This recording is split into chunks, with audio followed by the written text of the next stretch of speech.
Assalamualaikum warahmatullahi wabarakatuh. Kembali lagi di channel Suketirang. Di kesempatan kali ini saya akan membawakan sebuah cerita yang berjudul Kualat. Sebelum cerita ini dimulai, jangan lupa untuk like, komen, dan subscribe channel ini. Dan juga tekan lonceng notifikasinya agar kalian semua tidak ketinggalan cerita-cerita terbaru dari kami. Tentunya tak usah berlama-lama lagi. Langsung saja kita masuk ke ceritanya.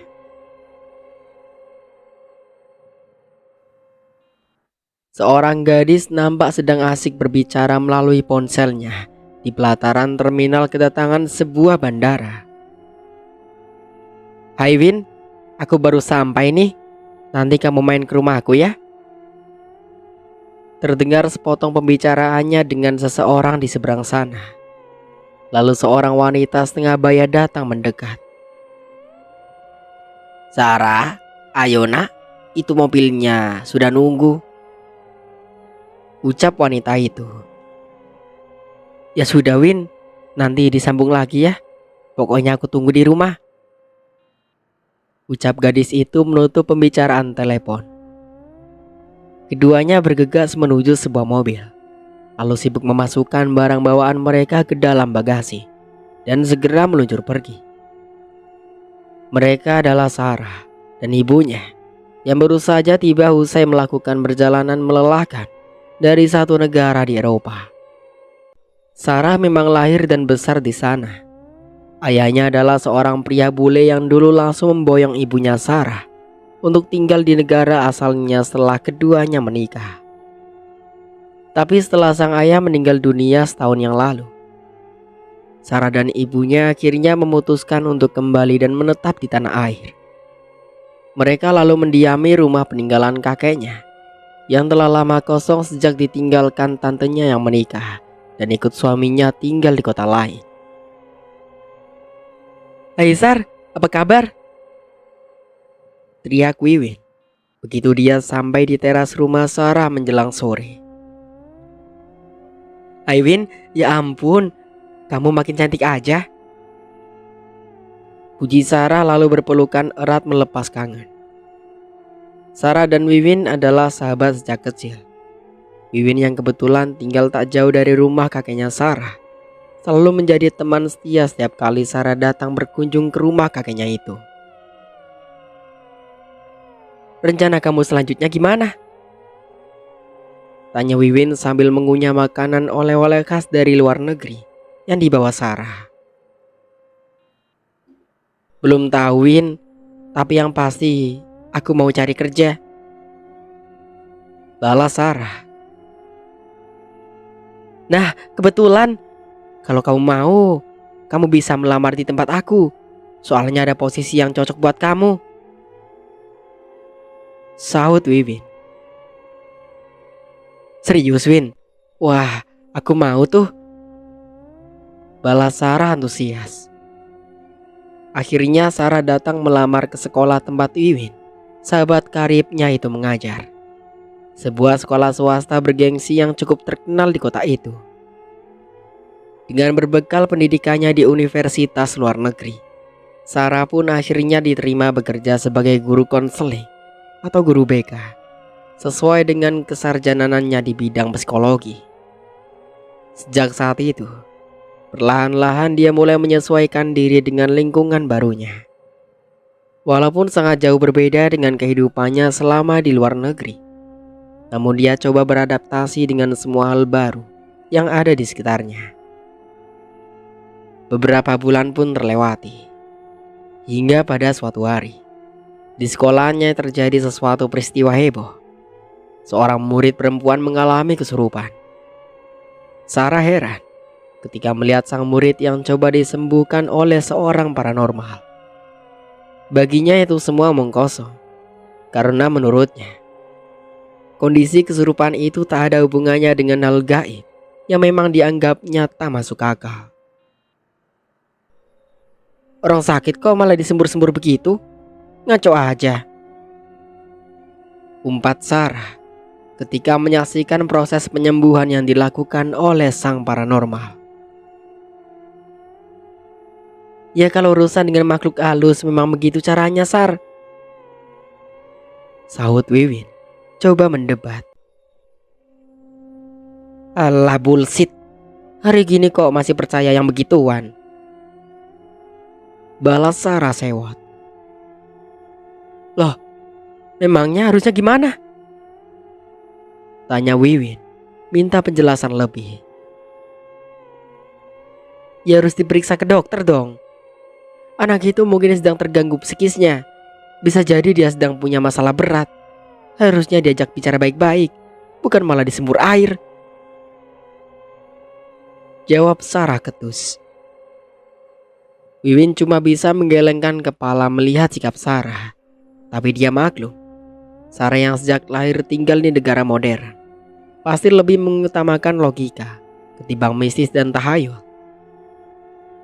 Beberapa hari kemudian, sang murid kembali mengalami yang serupa. Dia menjerit-jerit histeris sambil menjambaki rambutnya dan berbicara dengan bahasa tak jelas. Seketika seluruh sekolah kembali geger. Sang paranormal pun kembali dihubungi untuk dimintai tolong. Sarah yang kembali ikut menyaksikan proses penyembuhan lagi-lagi protes. Namun kali ini dia memberanikan diri berbicara langsung dengan kepala sekolah. Maaf Pak, apa memang harus seperti itu? Ucapnya sinis. Ya memang begitu Bu Sarah. Sudah umum kok. Emangnya kenapa? Jawab Pak Gito, sang kepala sekolah. Iya gak masuk akal aja Pak. Karena menurut saya bisa jadi itu faktor kejiwaan. Sahut Sarah berargumen. Walah, memangnya Bu Sarah belum pernah lihat orang kesurupan lalu diobati? Tanya Pak Gito balik. Ya pernah Pak, tapi selama studi saya di luar negeri, kondisi seperti itu mungkin saja disebabkan oleh faktor lain. Jadi gak ada hubungannya dengan setan atau apalah itu. Jawab Sarah lagi. Tapi Pak Gito sepertinya malah mengabaikan pendapatnya. Dan itu membuat Sarah makin jengkel. Sudah selesai Pak, yang ganggu sudah pergi. Ucap sang paranormal usai melaksanakan tugasnya. Menurut Badiron, kenapa anak itu bisa begitu? Sampai 2 kali kesurupan lomba? Tanya Pak Gito minta penjelasan kepada Mbah Diran, si paranormal.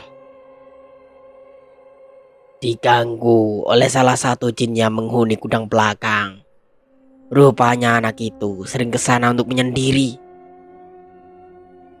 Jawab Mbah Diran. Ya ampun, emangnya jinnya ada banyak Mbah? Pak Gito terkejut. Ya begitulah. Tempat seperti itu memang beresiko dihuni makhluk-makhluk semacam itu.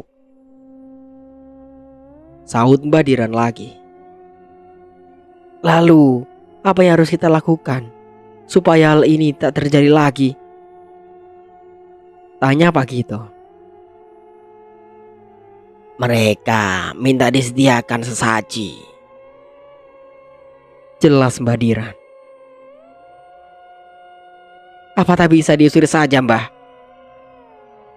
Tanya Pak Gito lagi. Beberapa sudah saya usir. Tapi ada satu jin yang sangat kuat. Saya kesulitan mengusirnya. Tapi nanti saya coba. Sementara itu jangan ada yang mendekati tempat itu. Sambung Mbah Diran. Halah, tahayul. Jin apaan? Jangan mengada-ngada ya Mbah. Situ sengaja bilang begitu biar terus dipanggil ke sini kan? Sahut Sarah tiba-tiba. Bu Sarah, jaga sikap ibu. Bentak Pak Gito dengan nada sedikit keras. Sarah pun terdiam sambil bersungut-sungut kesal. Maafkan sikap Bu Sarah ya Mbah. ucap Pak Gito sambil menunduk hormat, membuat Sarah langsung memalingkan wajah sambil mencibirkan mulut. "Gak apa-apa, Pak," jawab Mbah Diran sambil tersenyum lalu pamit pulang. Akhirnya tempat itu disegel dan tak ada seorang pun yang boleh mendekat apalagi sampai masuk. Dan sesuai saran Mbah Diran, disediakan saji yang diletakkan persis di depan pintu gudang itu. Hingga pada suatu ketika, Sarah berniat ingin mencari dokumen untuk kebutuhan pekerjaannya. "Pak Mansur, dokumen lama data murid-murid disimpan di mana ya, Pak?" tanya Sarah pada Pak Mansur, si penjaga sekolah. "Wah, kalau itu semua ada di gudang, Bu," jawab Pak Mansur. "Bisa tolong ambilkan, Pak? Saya butuh banget," pinta Sarah. "Aduh, maaf Bu, saya nggak berani," balas Pak Mansur. Tapi setelah terus didesak, Pak Mansur akhirnya memberikan kunci gudang kepada Sarah. "Ini Bu, Ibu ambil sendiri aja. Tapi sebelum ke sana, lebih baik Ibu izin dulu sama Pak Gito," ucap Pak Mansur memberi saran. "Iya Pak, nanti saya izin Pak Gito. Lagian saya cuma sebentar kok," balas Sarah. Tapi alih-alih minta izin kepada Pak Gito, Sarah malah nekat ke sana sendiri saat jam pelajaran sekolah telah usai. "Alah, apa-apaan ini?" ucapnya dengan gestur mengejek begitu dia melihat tanpa sesaji ada di depan pintu gudang. "Orang sudah pada sampai ke bulan, ini kok masih mainan kembang? Bagaimana mau maju?" makinya lagi. Lalu dengan kasar dia geser tampah itu dengan kakinya sehingga isinya tumpah berantakan. Kemudian dia berusaha membuka pintu yang sedikit macet akibat lama tak dibuka. Setelah bersusah payah, akhirnya pintu pun terbuka disertai bunyi engsel yang berderit. Saat pintu terbuka, tiba-tiba saja ada hembusan angin dari dalam gudang. Sarah sempat terkejut, tapi tak terlalu dihiraukannya. Sejenak dia perhatikan seisi gudang yang gelap itu, lalu coba mencari saklar untuk menyalakan lampu. Begitu lampu menyala, dia langsung sibuk mencari dokumen yang dia maksud. Tapi mendadak dia merasakan sesuatu yang baru kali ini dia rasakan. Bulu kuduknya berdiri meremang. Mungkin karena hawa ruangannya agak lembab. Batinnya mencari alasan logis, lalu sibuk melanjutkan pencariannya. Mendadak lampu ruangan mati. Dia sempat kaget. Sedikit gelagapan mendapati ruangan yang kini mendadak jadi gelap gulita. Saat dia sedang kesulitan melangkah untuk kembali mendekat ke arah saklar lampu, tiba-tiba saja telinganya mendengar suatu.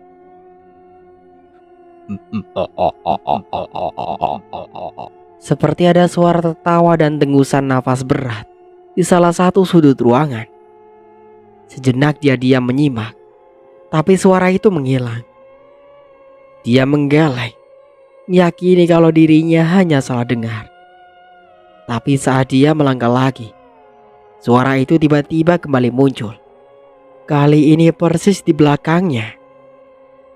Spontan dia menengok, namun tak ada apa-apa di situ. Hanya ada gelap. Setelah berhasil mendekati saklar, dia langsung coba kembali menyalakan lampu.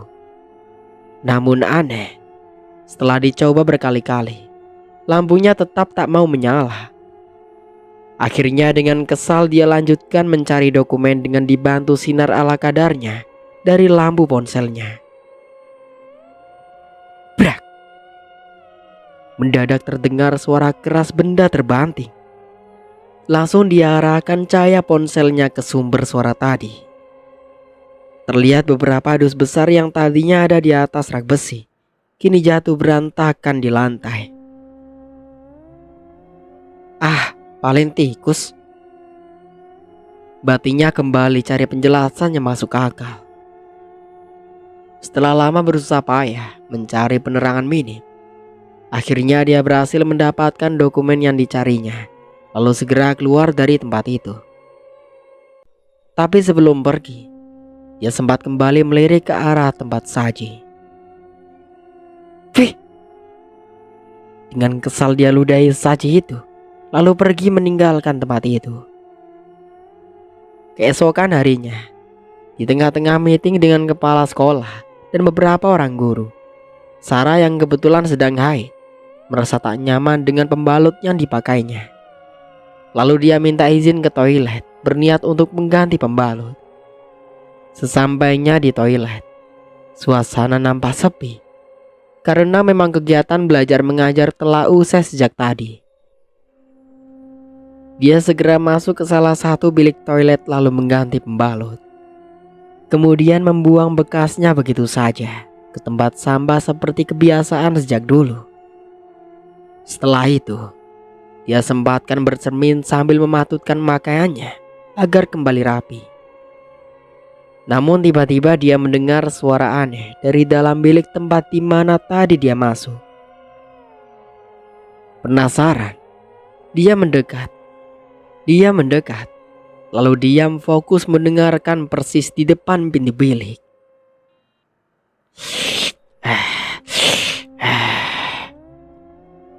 Dari dalam terdengar suara mulut mengecap, seolah sedang menikmati sesuatu.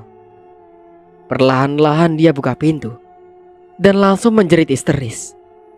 Dia melihat sosok kurus telanjang berkulit merah licin dengan kepala berambut pirang sedang berjongkok membelakangi sambil menjilati pembalut yang tadi dia buang. Sarah langsung bersurut mundur ketika sang makhluk perlahan menoleh memperlihatkan wajahnya yang menyeramkan dengan lidah yang menjulur panjang. Tiba-tiba saja sang makhluk melompat menabraknya hingga tembus bagai bayangan kemudian menghilang. Sarah pun langsung ambruk dan tak sadarkan diri. Bu Sarah, Bu. Sayup terdengar suara memanggil-manggil. Perlahan Sarah membuka matanya, lalu memandangi orang yang berkerumun mengelilinginya. Ya ampun Sar, kamu gak apa-apa? Tanya Wiwin yang duduk di sebelahnya. Saya di mana?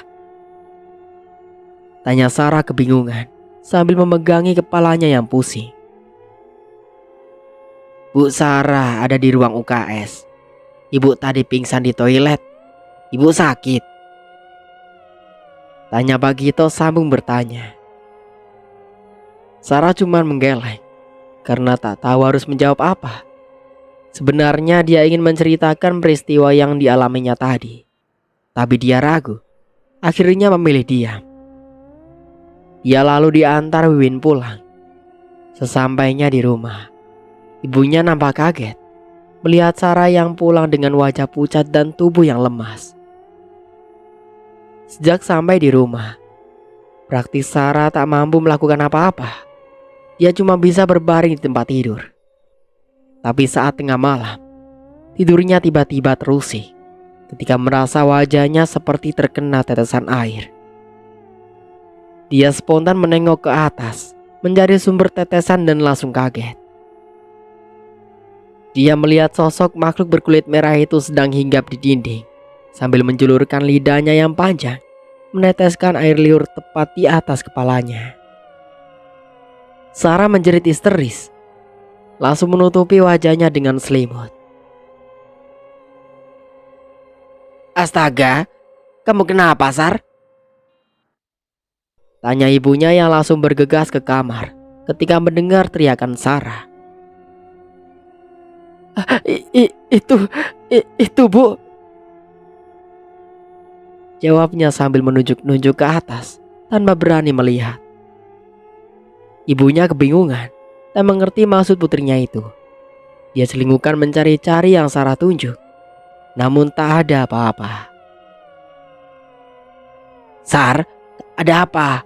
Kamu lihat apa?" tanya ibunya lagi. Mendengar pertanyaan ibunya, Sarah memberanikan diri untuk mengintip dari balik selimut. Kosong. Hanya ada ibunya yang berdiri di sampingnya dengan wajah heran campur khawatir.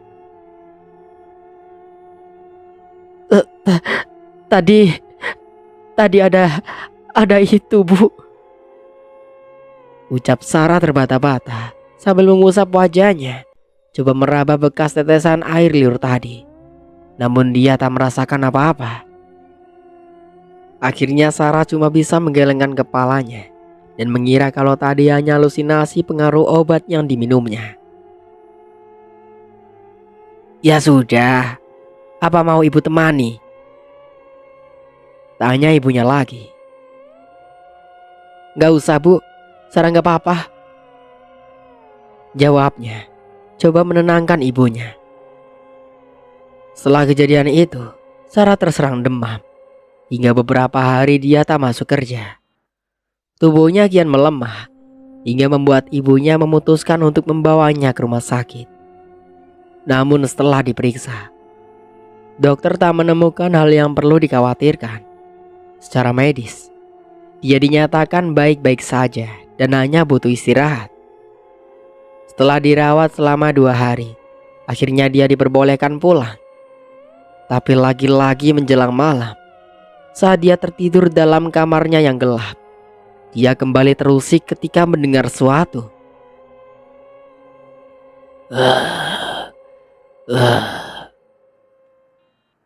Ada suara dengusan nafas berat, persis seperti yang pernah dia dengar di gudang sekolah tempo hari. Saat dia membuka mata, dia pun langsung terpekik. Makhluk berkulit merah itu sedang berdiri terbalik di langit-langit kamar, lalu dengan cepat melayang turun hingga persis berada di hadapannya. Suara jeritan Sarah terputus ketika sang makhluk tiba-tiba saja menjulurkan tangan ke arah wajahnya. "Ya ampun, Sarah!" jerit ibunya histeris ketika mendapati Sarah terbaring dalam kondisi yang mengenaskan. Gadis itu terbaring dengan jari tangan mencengkram kaku, mata mendelik, dan mulutnya menganga lebar. Secepat mungkin Sarah segera kembali dibawa ke rumah sakit. Tim medis pun heran ketika melihat kondisi Sarah. Namun setelah dilakukan serangkaian pemeriksaan, mereka kebingungan karena tak mampu menemukan penyebabnya. Segala macam cara dan teknik pengobatan telah dilakukan oleh dokter, namun hasilnya sia-sia. Sarah tak juga mampu disembuhkan. Ibunya hanya bisa menangis melihat kondisi putrinya itu. Kini Sarah cuma bisa terbaring dengan kondisi mulut yang terus menganga lebar. Tak lama kemudian, Pak Gito bersama beberapa orang guru datang untuk menjenguk. Mereka sangat kaget begitu melihat kondisi Sarah yang tak lazim dan langsung berbisik-bisik. Melihat hal itu, akhirnya Pak Gito berinisiatif untuk menghubungi Mbak Diran. Beberapa jam kemudian, Mbak Diran tiba di rumah sakit dan dia pun langsung terkejut. "Lebih baik kita bawa pulang saja. Saya tak bisa mengobatinya di sini. Situasinya tidak memungkinkan," saran Mbak Diran. Akhirnya hari itu juga Sarah dibawa pulang. Kini di kamar Sarah, Mbak Diran duduk bersila di hadapan tubuh Sarah yang terbaring di atas ranjang. "Kalian semua tunggu di luar. Jangan buka pintu sebelum aku keluar," pinta Mbak Diran. Lalu semua pun menurut dan menunggu di luar dengan rasa was-was. Brak! Terdengar suara keras mengantam dari balik pintu. Tapi semua orang yang ada di situ tak berani berbuat apa-apa. "Minggat kowe!" Terdengar teriakan Mbak Diran dari dalam kamar, disusul oleh suara-suara benturan seperti orang sedang berkelahi. Tak lama kemudian, Mbak Diran membuka pintu. Lelaki itu nampak kelelahan dan kesakitan sambil memegangi dadanya. "Bagaimana, Mbah? Anak saya kenapa?" tanya ibunya Sarah penasaran. Gadis ini rupanya diganggu oleh jin penghuni gudang itu. Makhluk itu marah karena gadis ini menantangnya. Jelas Mbah Diran. Astagfirullah. Semua yang hadir menyebut Amir bersamaan. Lalu bagaimana, Mbah? Apa bisa diusir? Tanya Pak Gito. Sulit, sangat sulit. Jin itu sangat kuat. Ketahuilah, mulut Sarah terus menganga seperti itu karena rahangnya sedang dicengkram oleh jin itu. Jelas Mbah Diran. Semua yang hadir teriak kaget langsung bergeser menjauh karena takut. "Saya mohon Mbah, tolong bantu anak saya," pinta Ibu Sarah memelas. Maaf Bu, ini sudah di luar kemampuan saya. Tapi nanti saya akan coba hubungi kawan saya. Semoga dia bisa bantu. Jawab Mbah Diran menawarkan solusi. Keesokan harinya, Mbah Diran datang kembali bersama Ki Anom, kenalannya yang juga seorang paranormal. Kembali dalam kamar Sarah, dengan didampingi Mbah Diran. Ki Anom duduk bersila di hadapan Sarah yang kondisinya kian memprihatinkan. Gadis itu terbaring lemah dengan mata sayu dan mulut terbuka lebar meneteskan air liur tiada henti hingga harus ditutupi dengan kain. Kini dalam duduknya, Ki Anom nampak sedang berbicara sendiri menggunakan bahasa yang aneh. Wajahnya sangat tegang. Mendadak Sarah bangun, langsung kelojatan, lalu dengan anehnya melakukan gerakan kayang di atas ranjang. Ki Anom coba mendekati Sarah, tapi langsung terpental mundur. Berkali-kali dia coba mendekat, namun selalu kembali terpental. Nampak keringat mengucur deras di wajahnya yang keriput. Nafasnya terengah-engah. Dari posisi kayang, dengan gerakan patah-patah, Sarah lalu berdiri hingga tegak kaku. Kini matanya melotot ke arah Ki Anom, dengan mulut yang masih menganga lebar. Ki Anom coba fokus melakukan gerakan-gerakan aneh seperti jurus silat. Selangkah demi selangkah, ia kembali maju mendekat, dengan kaki yang bergerak berat menyeret di lantai. Sampai akhirnya dia berhasil berdiri tepat di depan Sarah yang seolah tengah menunggunya. Ki Anom kaget ketika mendadak tangan Sarah mencekik lehernya, kemudian mengangkat tubuh lelaki itu tinggi-tinggi dengan satu tangan. Tangan Ki Anom menggapai-gapai. Melihat hal itu, Mbah Diran langsung merapalkan mantra-mantra pada segelas air putih dan langsung disemburkan wajah Sarah. Sarah menjerit keras hingga cengkramannya lepas. Sesaat dia gontai mundur ke belakang.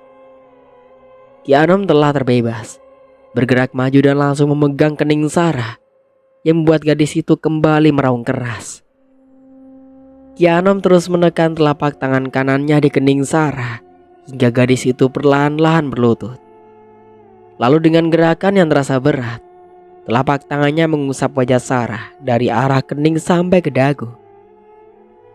Mulut Sarah mengeluarkan suara tercekik ketika secara perlahan-lahan Ki Anom seperti sedang berusaha menarik sesuatu yang tak terlihat keluar dari kerongkongan gadis itu. "Ambil kendinya," pinta Ki Anom yang nampak sedang menggenggam sesuatu. Mbah Diran pun langsung bergegas memberikan yang Ki Anom minta. Ki Anom seperti memasukkan sesuatu di genggamannya ke dalam kendi, lalu segera menutupnya rapat-rapat. Kendi itu langsung bergetar hebat hingga hampir lepas dari tangan Ki Anom. Namun pria tua itu cepat-cepat merapal semacam mantra-mantra aneh, lalu ditiupkan ke arah mulut kendi. Mendadak kendi itu berhenti bergetar. Ki Anom bergegas membungkusnya dengan secari kain putih. Sesaat kemudian Sarah muntah-muntah dan langsung terkulai lemas. Tapi akhirnya mulutnya kini sudah bisa kembali menutup. Ki Anom komat kamit di bibir gelas berisi air putih, lalu diminumkan ke mulut Sarah. Alhamdulillah, Ucapnya sambil mencekak keringat yang membasahi wajahnya. Akhirnya Ki Anom dan Badiran keluar dari kamar. Ia langsung disambut pertanyaan dari Bu Sarah. gimana Ki? Tanya wanita itu khawatir. Sudah selesai. Jinnya sudah saya taruh di dalam kendi, jawab Ki Anom sambil memperlihatkan kendi di tangannya. Ibu Sarah langsung mundur ketakutan. Lalu Sarah bagaimana? Tanyanya lagi. Dia baik-baik saja. Tapi kemungkinan dalam beberapa hari tubuhnya akan terasa nyeri. Tapi itu wajar akibat berhari-hari ketempelan makhluk halus, jelas Ki Anom. Selanjutnya, Sarah dimandikan air kembang untuk menghilangkan sisa-sisa pengaruh negatif dari jin itu. Gadis itu nampak kelelahan. Wajahnya terlihat sayu, namun sorot matanya menunjukkan kalau dia telah kembali normal. Setelah semua selesai, Ki Anom dan Badiran pun pamit sambil berpesan agar segera dihubungi bila terjadi sesuatu. Dan begitulah, setelah beristirahat selama beberapa hari, kondisi Sarah berangsur pulih. Namun kini dia lebih banyak diam. Gadis itu rupanya sangat syok. Kejadian itu sedikit banyak telah mengubah pandangannya tentang hal gaib. Kini dia jadi lebih hati-hati dalam bersikap dan berbicara. Namun akibat trauma dengan kejadian itu, akhirnya Sarah memutuskan untuk berhenti mengajar di sana. Dan demi menghindari hal-hal yang tak diinginkan, gudang sekolah itu akhirnya dibongkar dan disulap menjadi perpustakaan. Dan sejak itu, tak pernah lagi ada hal-hal aneh yang terjadi di sekolah itu. Begitulah akhir dari ceritanya. Semoga dari cerita ini kita bisa ambil hikmah dan pelajarannya. Sampai jumpa kembali di cerita baru berikutnya. Saya Mang Dayun pamit undur diri. Kurang lebihnya mohon maaf. Wassalamualaikum warahmatullahi wabarakatuh.